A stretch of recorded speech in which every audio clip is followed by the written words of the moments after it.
Praise lord. దేవాతి దేవునికి వందనాలు. ప్రభు నామమున మీ అందరికీ నా ప్రత్యేకమైన వందనాలు, శుభాలు తెలియచేస్తున్నాను. మరి ఈ నెల 6వ తారీఖున పిల్లలకి మనం భోజనాలు పెడుతూ ఉన్నాం. ఇటువంటి మంచి పనులు మనం ఇంకా ఎన్నో చేయాలని ప్రార్థన చేయండి.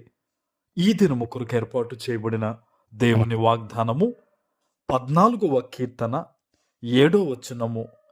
యెహోవా చెరలోని తన ప్రజలను రప్పించినప్పుడు యాకోబు హర్షించును, ఇశ్రాయేలు సంతోషించును. దేవుని నామానికి మహిమ కలుగునుగాక. ఈ ఉదయకాల సమయంలో సర్వ సృష్టికర్త అయిన నీ తండ్రి గొప్ప వాగ్దానాన్ని నీకందిస్తూ ఉన్నారు. హల్లెలూయ. ఎక్కడి నుంచి ఈ దినము దేవుని సన్నిధిలో ఆయన మాట కోసం నువ్వు ఎదురు చూస్తూ ఉన్నావో, ఈరోజు నీ తండ్రి నిన్ను బలపరుస్తూ నీకు ఇస్తున్న వాగ్దానం ఏంటో తెలుసా? చెరలో నుంచి నిన్ను విడిపించబోతూ ఉన్నాడు. నువ్వు ఎవరి కోసమైతే అయ్యా ఇదిగో నా బిడ్డలను విడిపించు, నా పరిస్థితులను బాగు చేయి, నా కుటుంబాన్ని విడిపించని ఎవరెవరి కోసమైతే, ఏ విషయము గురించి అయితే నీవు ప్రార్థన చేస్తూ ఉన్నావో, ఈ దినము దేవుడు చెప్తున్న మాట ఏంటో తెలుసా? చెరలో నుంచి ఆయన విడిపించబోతూ ఉన్నారు. ఆమెన్. బహుశా చాలామంది కొన్ని నెలలుగా, కొన్ని సంవత్సరాలుగా ఒక రోగమునికి కట్టబడి ఉండి, కొన్ని అప్పుల్లో మునిగిపోయి ఉండి, శుభకార్యాలు లేకుండా ఉండిపోయి, అపవాది చేత వేయబడిన ఆ చెరలో ఉండిపోయారు. వారికి ఎలా అనిపిస్తుందంటే ఇంకా మరణమే దిక్కేమో, ఇంకా చావే మాకు గతేమో, మాకు ఇంకా ఏ రకమైన ఎదుగుదల లేదేమో అని భావిస్తున్న వారు ఉన్నారు. అయితే నీ దేవుడు ఉన్నాడు. ఆయన నిన్ను చూచుచున్న దేవుడు గనక ఈ ఉదయకాల సమయంలో ఆయన నీతో మాట్లాడుతున్నారు. చెరలో నుంచి ప్రభు నిన్ను గొప్పగా బయటకు తీసుకురాబోతూ ఉన్నారు.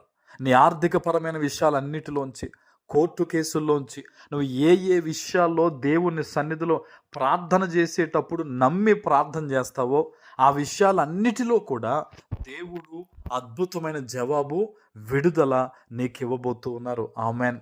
అందుకనే లేఖనంలో ఒక మాట చెప్తారని దేవుడు, మీరు ప్రార్థన చేసేటప్పుడు ప్రార్థనలో అడిగేవన్నీ కూడా పొందుకుని ఉన్నామని నమ్మి ప్రార్థన చేయమన్నారు. ఈరోజు ఈ ఉదయకాల సమయంలో నువ్వు ఏ విషయాల్లో ప్రార్థనలో అడుగుతున్నావో దేవుణ్ణి, ఏ విషయాల్లో ఆశ కలిగి ఉన్నావో అది దేవుని చిత్తానుసారంగా తప్పకుండా అది నువ్వు పొందుకుంటావు. నీ జీవితంలో జరుగుద్దని నువ్వు నమ్మి ప్రార్థన చేసినట్టయితే, ఈ వాగ్దానం ఎత్తిపెట్టి నువ్వు దేవుణ్ణి అడిగినట్టయితే గనక నీ తండ్రి నీ జీవితంలో ఘనమైన కార్యాలు చేస్తారు. ఆమెన్. అందుకని ఆయన అంటాడు, ఆయన నా ఒక్కగానొక్క కుమారుణ్ణి మీ కొరకు నేను బలిగా ఇచ్చేశాను కదా, ఆయనతో పాటు సమస్తాన్ని మీకు ఎందుకు ఇవ్వను అని అంటాడు దేవుడు. ఈరోజు మనం ఆలోచన చెయ్యాలి. మనం తండ్రి చిత్తానుసారంగా జీవిస్తున్నామా?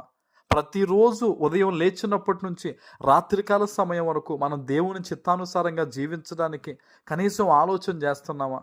ప్రతి దినము కూడా మన జీవన విధానం ఎలా ఉంది అనే ఆలోచన గనక ఈరోజు మనం ఆలోచించి ఆయన తట్టు మనం తిరిగితే గనక అద్భుతమైన రీతిలో నిన్ను ఒక గొప్ప సాక్షిగా దేవుడు నిలబెడతాడు.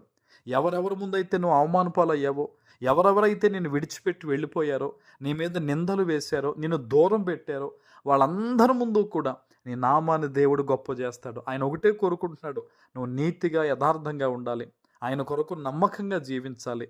ఈ ఉదయం ప్రభు నీతో మాట్లాడుతున్న మాట అదే. చెరలో నుంచి ఆయన నిన్ను బయటకు తీసుకురాబోతూ ఉన్నారు. ఆమెన్.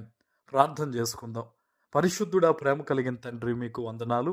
ఈ ఉదయకాల సమయంలో మీరిచ్చిన గొప్ప వాగ్దానము ప్రతి బిడ్డ జీవితంలో నెరవేర్చి స్థిరపరచమని యేసు నామమున ప్రార్థిస్తున్నాను తండ్రి.